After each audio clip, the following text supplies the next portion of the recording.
Story world کے معزز دوستوں، شہباز خان کی طرف سے السلام علیکم۔ آج کا ہمارا سوال ہے، بعض اوقات پھل وغیرہ خریدنے سے پہلے اس کا کوئی ٹکڑا دکان والا خود ہی چیک کروا دیتا ہے یا خریدار مانگ لیتا ہے کہ بھائی ایک ٹکڑا چکھاؤ، تو ایسا کرنا کیسا ہے؟ جواب: کیلا کھلا کر چیک کروانے کا عرف نہیں ہے، البتہ پپیتا وغیرہ خود کھلاتے ہیں، مگر بیچنے والے بھی استاد ہوتے ہیں، وہ چھری پر سیکرین لگا کر رکھتے ہیں اور جب چیک کروانا ہوتا ہے تو اسی سیکرین لگی چھری سے کاٹتے ہیں، اس لیے میٹھا لگتا ہے۔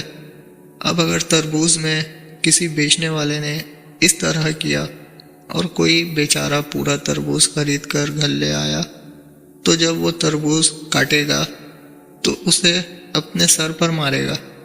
پپیتا بیچنے والا بھی ہوشیار ہوتے ہیں، یہ نوک کی طرف سے کاٹ کر کھلائیں گے جہاں مٹاس جمع ہوتی ہے، اس طرح یہ بھی دھوکہ دے رہے ہوتے ہیں۔ اگر یہ بتا دیں کہ نوک میں مٹھاس زیادہ ہے اور باقی حصے میں کم ہے تو صحیح ہے، لیکن پھر چکھانے کا مقصد فوت ہو جائے گا اور گاہک بھی چلے جائے گا۔ بھلے گاہک ناراض ہو کر جاتا ہے تو جائے، رب ناراض نہ ہو۔ بعض فروٹ چھوٹے چھوٹے ہوتے ہیں جیسے انگور، تو وہ کھلا دیتے ہیں مگر بڑی چیزیں نہیں کھلاتے۔ ایک انگور کھانے سے مٹھاس کا پتہ نہیں چل سکتا، کیونکہ بیچنے والے کو پتہ ہوتا ہے کہ کون سا دانہ میٹھا ہوتا ہے تو وہ میٹھا دانہ ہی کھلائے گا، اور اسی طرح یہاں بھی دھوکہ دیا جا سکتا ہے۔